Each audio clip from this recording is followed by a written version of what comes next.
Welcome to your meeting minute for the Planning Board's August 22nd meeting. The board met early at 6:30 p.m. to hold a brief continued discussion on the Capital Improvements Program, or CIP. The first base before the board was a continued public hearing for a site plan review and wetlands and shoreline conditional use permits for the proposed construction of a commercial vehicle storage area and accessory storage building located at 127 Portsmouth Ave. We did go back and did what we thought was going to be, enough to get the conservation on board with us. We've pulled all of the pervious pavement as well as the building completely out of the 150-foot shoreline setback. The area of concern that was cited to us by the Conservation Commission at the meeting in July in particular was this wetland pocket and its buffer, which was at that time, proposed grading basically went all the way down to just above where the edge of wetland is. We were able to preserve basically half of that distance, provided a retaining wall in that location to take care of that. I think the Conservation Commission has representation here, but from your perspective, what did you think would have been approved by them? Nothing? No structure? Is that what you're saying?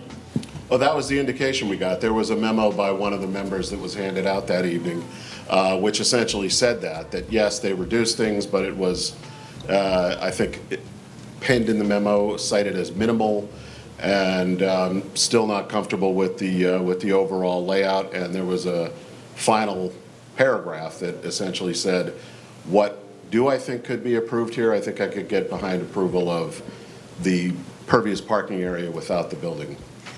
However, due to that building's proximity, the Conservation Commission still has warranted concerns about the impact to those water resources down below. In the end, the board moved to approve the project with the conditions specified by Town Planner Dave Sharples. Conditions such as a pre-construction meeting to be conducted to assess the stormwater pollution prevention plan, third-party construction inspections, and a stormwater system operation and maintenance report, as well as other things. The second case related to 50 Linden Street was continued to a later meeting in September at the request of the applicant.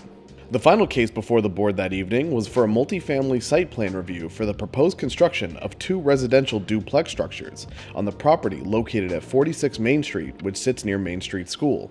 Aaron Lambert, on behalf of the applicant, presented their project. All right. So we're here before you tonight for a multifamily development at 46 Main Street. Just wanted to orient you. This is the location of the parcel on Main Street. Excuse me, it's a 0.6 acre parcel. It's currently an automotive repair station. So this is the site plan, and I colored it just to help give it a little bit of context. So there are 2 duplexes separated by about 40 feet. The driveway is located as far northwest as we could get it, recognizing that there is a lot of traffic on the street. So the driveway is as far north as we could get it to allow as much queuing as we understand happens on the roads during school drop-off and pickup. So there are garages underneath each home. So the project requires 2 parking spaces per unit plus a half a visitor space. So in total, 10 parking spaces are required. We're actually providing 12. There is a 2-car garage for each unit. So that totals 8 parking spaces, and then there's 4 surface spaces intended to be those visitor spaces. Several members of the public raised their questions and concerns with the board. Many intersections in this town that are 3-way intersections, they're antiquated.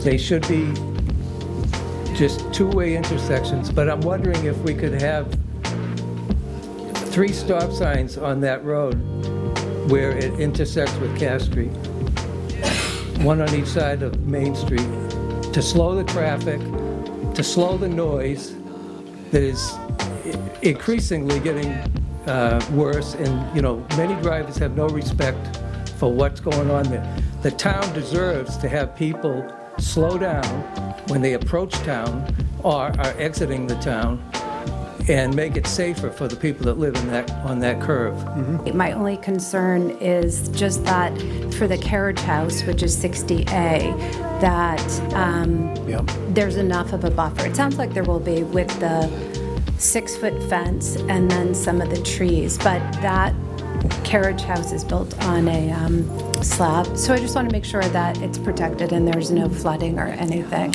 We'll close this part of the public session and bring it back to the board. In the end, the site was approved with conditions stated by Dave Sharples, closing out for the night. The next planning board meeting will be on September 12th. See you there!